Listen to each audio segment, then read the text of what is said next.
Madam President, thank you for convening the United Nations Security Council. Thank you as well to the presidency, the Chinese presidency, for the support in preparing for this meeting, and to partners that have supported Romania's request. The seriousness of this current moment cannot be overstated.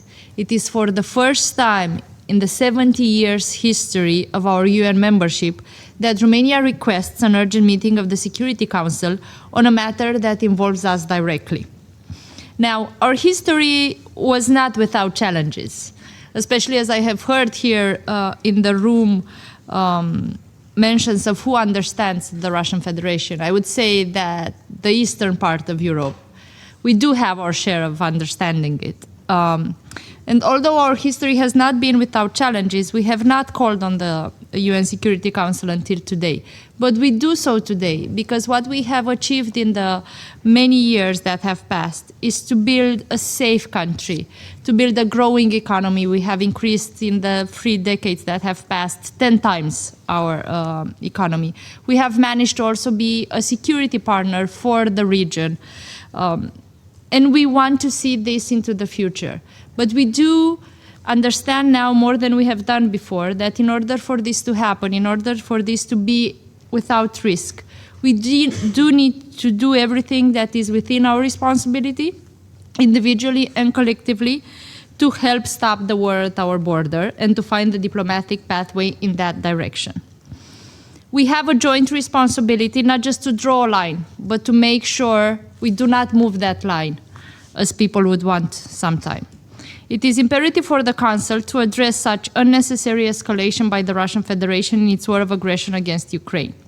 The Security Council is the most powerful tool of the international community, a common tool that we have to prevent the perception of a normalization of the abuse. We can and should not move the line we have drawn. We should not consider these current escalations as the new normal. On the night of 28th to 29th of May, a Russian drone carrying explosives violated the Romanian airspace at 2 a.m. Our military analysis shows that this drone was initially part of a swarm of drones used in an overnight attack against Ukrainian civilian infrastructure on the Danube, and traveled for 4 minutes within our territory and eventually crashed on the 10th floor of a residential apartment building in the city of Galați, Romania. The area where it crashed is close to the border area between Romania, Republic of Moldova, and Ukraine. Since the beginning of the war of aggression against Ukraine, Russian drones entered numerous times the Romanian airspace, as well as the airspace of other partners in Central and Eastern Europe, in breach of international law and the UN Charter. And at this Council, those examples have been addressed from Poland, Estonia, Lithuania, Latvia. Since the start of the invasion, they were brought to the attention of this Council, and we have talked at length about them and expressed our solidarity to each other. In Romania's case, just this year, we have seen more than 30 such incursions, and we have seen a growing frequency. What makes it different this time, though, is that it is the first time since the start of the war of aggression against Ukraine that Romanian citizens also require medical care and that Romanian property has been significantly damaged. A mother and child were injured and required medical care, but now are out of risk. The impact caused the fire and extensive damages to the building. The building itself was temporarily evacuated. I want to provide context. The drone crashed in a highly densely populated residential area, where children, women, and men live safely with their families.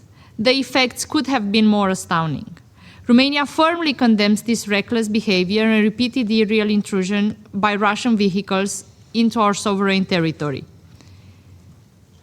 Irrespective of what was their initial destination, the gravity of the action and the responsibility of the perpetrator are clear. The risk further undermines peace and security in Europe and, through its wider implications, represents a concern for the entire UN membership. Madam President, our military analysis shows without a doubt that the drone that crashed on Thursday night in Galați is a Gerand 2 of Russian origin. This undeniable conclusion is backed by clear findings of a technical report issued by our special investigators and presented to the public by our President, on the basis of a consistent set of technical evidence. Apart from an inscription in Cyrillic characters of the name Geran II, from the recovered fragments, the report conclusively established that the electronic components, navigation systems, control modules, engine, construction elements show similarities to those of other Geran II drones previously recovered in Romania and identified as being manufactured in the Russian Federation. The report also shows manufacturing markings, technical inscriptions, construction features and materials used follow the same technological process. The chemical analysis points to the same origin. Madam President, reckless violation by Russian drones of the airspace of Romania and of other Central and European partners have occurred repeatedly since the outbreak of the war against Ukraine. This Council also met after such incidents. This most recent incident is an extremely unsettling reality, as it shows an increasing pattern of indiscriminate drone strikes injuring civilians across the border, and such behavior is unacceptable under the UN Charter and international law. This modern warfare with autonomous vehicles does not create a distance from responsibility. We recall the Secretary General's recent warnings in this Council a day before the incident, that the rate of escalation we are witnessing in attacks against Ukraine generates serious and wide-ranging consequences. These need to be addressed and contained, not only because of their extremely serious impact on the ground and in and of themselves a great cause for concern and condemnation, but also because they erode the basic premises for diplomacy, peace and security.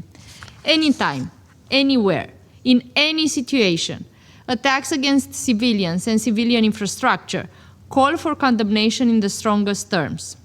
Romania reiterates our solidarity with our neighbor Ukraine and its people in their legitimate self-defense against the aggressor and in the exercise of their sovereign right to freely choose their future.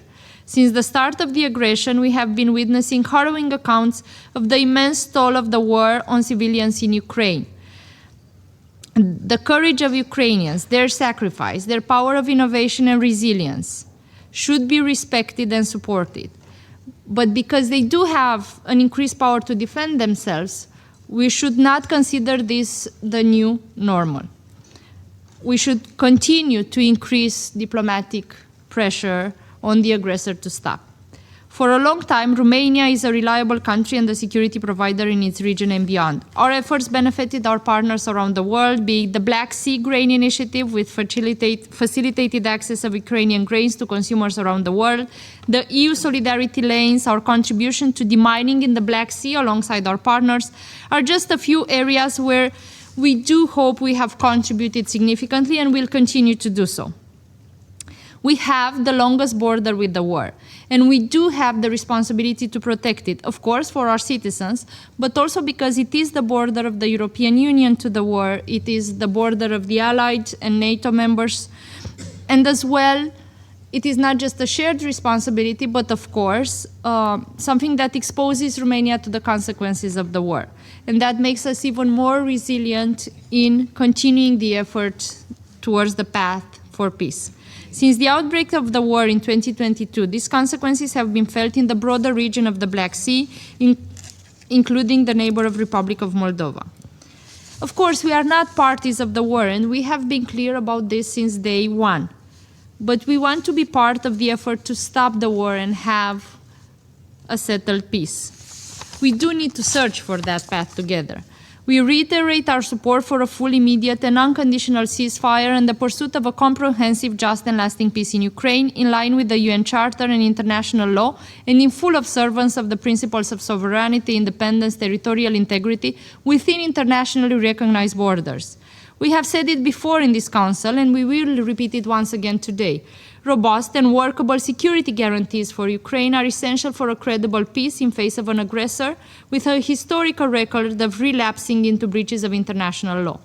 This reckless behavior and blatant disregard of human suffering not only goes against the UN Charter and international law, including international humanitarian law, but it also intentionally disregards the diplomatic effort led by those that wanted to bring us closer to peace. We are time and again confronted with a staggering paradox. We seek accountability in this Council, where the Russian Federation, a permanent member who should ensure the full respect of the UN Charter and international law, is also the aggressor. Such impunity in a blatant deviation of the fundamental principles and purposes of the UN Charter, it goes against the core mission of this organization, maintaining international peace and security through good faith cooperation among member states. As several members in this Council have emphasized before us, this type of escalatory behavior represents a concrete challenge to international peace and security and should be condemned as such. Romania's request for this meeting and my presence here in this chamber is an act of responsibility on our behalf and the genuine commitment to the principles that underpin multilateralism and the authority of the Council. Allow me to appreciate the expression of support and solidarity conveyed by the international community in the aftermath of the incident in Galați, including around this table, and during the media stakeout prior to this, where we've delivered a statement on behalf of 56 countries, and we're grateful for that. This reconfirms the crucial role of the Security Council and the United Nations as a whole in ensuring that breaches of the UN Charter and international law do not remain unaddressed and unaccounted for. My citizens back home are asking if words are enough for the situation we're in. But we are committed to the diplomatic pathway ahead, and especially in this room, especially in the Security Council, words hold a strong power. It is the widest legitimacy of an institution to host such needed dialogues, as uncomfortable as they might be, the needed dialogues to support peace. And for that, we do need the common response, as we have seen throughout these days, to these blatant violations of international law. And we do need to collectively support the path toward peace at our border. It is also another reason why we speak here today, and we are grateful for your interventions as well.